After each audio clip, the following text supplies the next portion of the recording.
এই যে বাড়ির মানে সব থেকে বদমাইশ যাকে বলে সেই ছেলেটা। আমরা ডিনার করতে গেলে ওকে প্রত্যেক দিন কিছু না কিছু একটা অ্যাক্টিভিটি করে রাখতে হবে, সেটা ডোরম্যাট ছিঁড়ে ফেলা হোক বা অন্যান্য কোনো বাজে কাজ হোক, কোনো জিনিস নামানো বা কিছু। আমার ফোন তো ভেঙেই ছিল। আজকে কি করেছে, আজকে খুব সুন্দরভাবে পাখার রিমোটটাকে এইভাবে সুন্দরভাবে চিবিয়ে এটা ছাতু করে দিয়েও বসেছিল।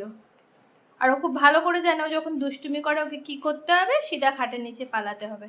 এটা কে করেছে, কেন করেছিস এটা? হ্যাঁ, এই যে চললো খাটের নিচে, ওটাই ওর বাঁচার মোক্ষম উপায়। কেন করেছিস এটা? হ্যাঁ, কি ব্যাপার, কি ব্যাপার? খাটের নিচে ঢুকে গেলে ওকে কেউ ধরতেও পারবে না, কেউ কিছু করতেও পারবে না, ওই জন্য কিছু না কিছু কাণ্ড করে খাটের নিচে।